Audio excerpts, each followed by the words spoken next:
Saltburn, directed and written by Emerald Fennell, is a film that defies expectations, much like Fennell's previous Oscar-winning work, Promising Young Woman. It's an erotic thriller that presents a sort of modern twist on the classic tale of the talented Mr. Ripley, but set on Oxford students in the mid-2000s. The story centers on a lonely university student named Oliver Quick, played by Barry Keoghan, who becomes infatuated with a well-off and popular classmate named Felix Cadden, played by Jacob Elordi. This affluent schoolmate invites him to his family's eccentric estate for a summer experience that'll be unforgettable. Despite its imperfections, I really do thoroughly enjoy this movie, and I'm a pretty big admirer of it. It consistently kept me engaged and eager to see what would happen next. It's pretty nuts, and it's one of the best times at the movies I had in 2023. I had lots of genuine fun with this one. Even when the movie goes off the tracks and prioritizes style over substance, the execution of the style is effective and impactful enough to make it a visceral, worthwhile experience. In addition to its magnetic style, Saltburn is a film that can be heavily characterized by its deliciously mean spirit. The film's dark humor is uniquely quirky and terribly funny. I don't often find many movies that can do dark humor well, so I'm glad that this was pulled off with such elegance. It provokes a mix of laughter and astonishment consistently, particularly during some startling scenes that rank amongst the most staggering in this year's cinema. The blood scene, bathtub scene, and graveyard scene are ingrained in my memory for the foreseeable future. But I don't think that these scenes are simply for shock value. They do work in service of the story, and are successful scenes because they're rooted in characters and relationships that I had already gotten deeply emotionally invested in, so it all felt integrated pretty well to me. Saltburn 100% has one of the most interesting and captivating screenplays of the year. The film's narrative unfolds at the titular Saltburn, Felix's family estate, where tensions and manipulation slowly escalate among the cast of vapid characters. The screenplay is genuinely quite solid in the first couple of acts. It builds very well, and I like the insane twists and turns that it takes, but then the third act is pretty messy and questionable, although still very interesting and shocking. The third act fall gives the film a strange shape that can't quite stand, yet it's very memorable and hard to not think about overall. I still love the movie, and I'm pretty satisfied with how it ultimately ends, although it could have gotten to the finish line quicker. Besides the lackluster third act of the screenplay, everything else is marvelous, especially on a technical level. The set designs and locations chosen are exquisite, with the actual estate of Saltburn being humongous and really seeming larger than life. There's a greatly directed tracking shot early on where Elordi gives Keoghan a tour of the estate, and it's nothing short of breathtaking. The garden with the maze is a nice touch and a really great reference to The Shining. There's something so nerve-wracking about these beautifully made mazes. The maze and the architecture are among the things that truly make Saltburn feel like a place from another world. Also, I have to mention that the performances are notably sharp, with Barry delivering a deeply unsettling portrayal of Oliver Quick, a scholarship student at Oxford University with sociopathic tendencies. Barry Keoghan is one of the most interesting actors working today because he's one of the most unique. He has quite unusual delivery and presence, and this is another terrific performance from him that's right up his alley. And Jacob Elordi, as the aristocratic Felix Cadden, is particularly alluring, drawing in characters and viewers alike with his cool, easy charm. He's always been known for his dark, aggressive character of Nate Jacobs on Euphoria, so it's great to see this whole other side of him that was hinted at a bit in his portrayal of Elvis in last month's Priscilla, but fully brought to life and fully brought to the forefront in this movie. He's really been killing it recently. His character is the most important in the movie, since everything revolves around him. In order for the story to work, Felix has to be insanely charismatic and attractive in multiple ways, and the tensions of the film lie on his shoulders. He's splendid in this role and does an excellent job. It completely makes sense why someone would become infatuated with him. He's very well cast and pulls off the physicality and sexuality of his role quite well and believably. Emerald does a great job on capitalizing on Jacob's magnetic presence and seductive charm. Rosamund Pike shines as Felix's mother, Elspeth, a melodramatic former model, and this ranks among her best performances and best characters. It's so perfect for her sensibilities, and it allows her to do what she does best. Her enigmatic character delivers some of the most absurd dialogue of the film, yet she manages to deliver them with complete ease. Her shallow and childlike husband, Sir James, is played in the film by Richard E. Grant, who steals the show. He had me crying tears of laughter, and he really surprised me with his screen presence. I think that previously I undervalued him as a performer, and I seriously think that his work here is tremendous and worth noting. The cast also includes Archie Meadows from Gran Turismo, and he's a bit shakier in his performance as Felix's jealous friend, but he's still well cast for the part and made me laugh out loud a lot too. His part just feels the most artificial out of all the performers though because of his pure wickedness that's on display. Although some of the other characters may be sinister, they still want to be liked, so they aren't so upfront about it, and attempt to hide their sinister nature as well as they can from both Oliver and the audience. To me, Archer Meadows comes across as cartoonish when he tries to be threatening, and would have done better if he toned it down.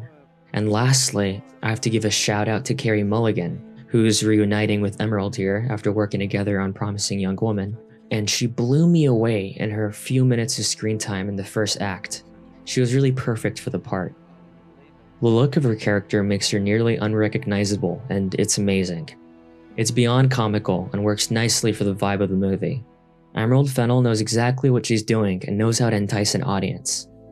She's known for her wonderful aesthetics, and this time around, Fennell got cinematographer Linus Sandgreen, known for his stupendous work on La La Land and Babylon, to contribute the film's dreamy visuals, which juxtapose old-world opulence with a descent into a nightmarish reality. It's shot on beautiful 35mm Kodak film, and it looks absolutely incredible. It provides the movie a lot of texture, and I find that the older grainy look and colorfulness suits the story well because of the nostalgia that it invokes. The film's color palettes are visually stunning and very captivating. It skillfully transitions between different moods, ranging from the cheerful ambiance of poolside afternoons to the more somber elements of human behavior. And Sandgreen's cinematography brilliantly captures these subtleties. He certainly merits a nomination for Best Cinematography at the upcoming Academy Awards, as these visuals are, in my opinion, the best of the year. The upside-down reflections of Oliver, whether in the shots during dinner and the reflection of the plates, or the reflection of his in the water later on, the movie exudes a strong sense of wonder, and its dreamlike atmosphere is reminiscent of the show Euphoria at its best, which is a testament to its quality. Oliver's character can often be found with distorted reflections in mirrors and windows, which reflects the twisted nature of his character in his mind. It's very well done filmmaking. The kaleidoscopic montages and dynamic, multicolored lighting directly contribute to the film's truly ethereal aura. I also love the music in the film, which always serves to punctuate the movie for the better. The score by Anthony Willis and the London Contemporary Orchestra is gorgeous, and a soundtrack that I saved in my Spotify library because of how great it is. And the soundtrack, filled with 2000s indie bangers like Mr. Brightside and Time to Pretend, seemed to feel very personal and inspired to Emerald. I'm a big fan of her style and how she operates as a filmmaker.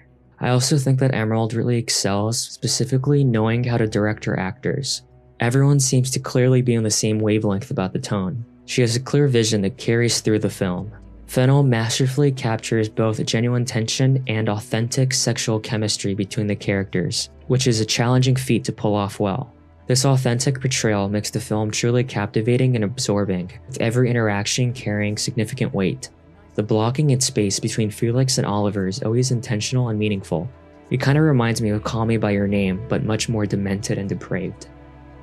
Despite its strengths, Saltburn has been critiqued for its troublesome third act, although Fennell's stylish direction and biting wit give the film a strong, unique flavor that gives its steam all the way to the end. The third act is unexpected, but still a major mess, similar to Emerald's last movie Promising Young Woman.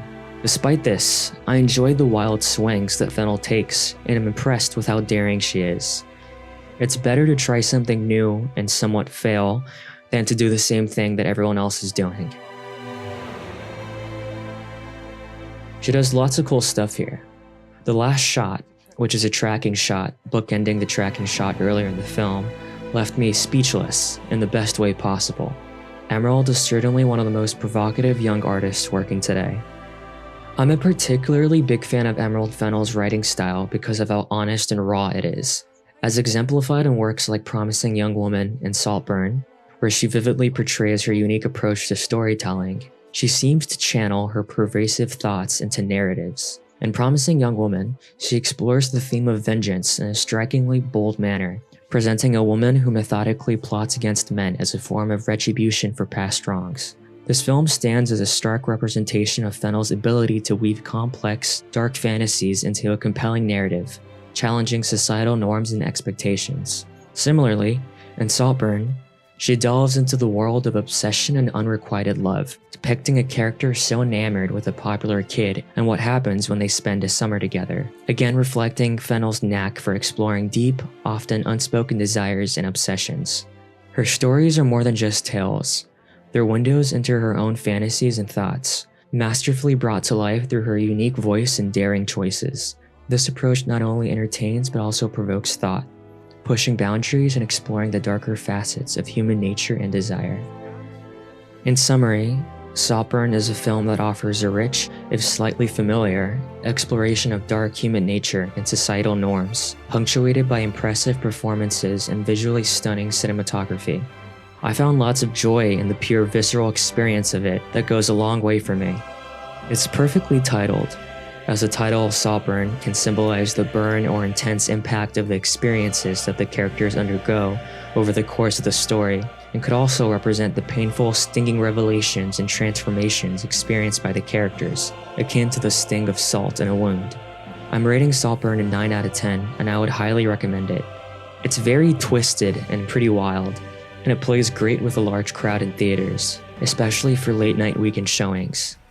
I definitely recommend you go watch it if you're more of a thrill-seeker type and open-minded. I'm looking forward to rewatching this one soon. Let me know what you think of it, and thanks for watching.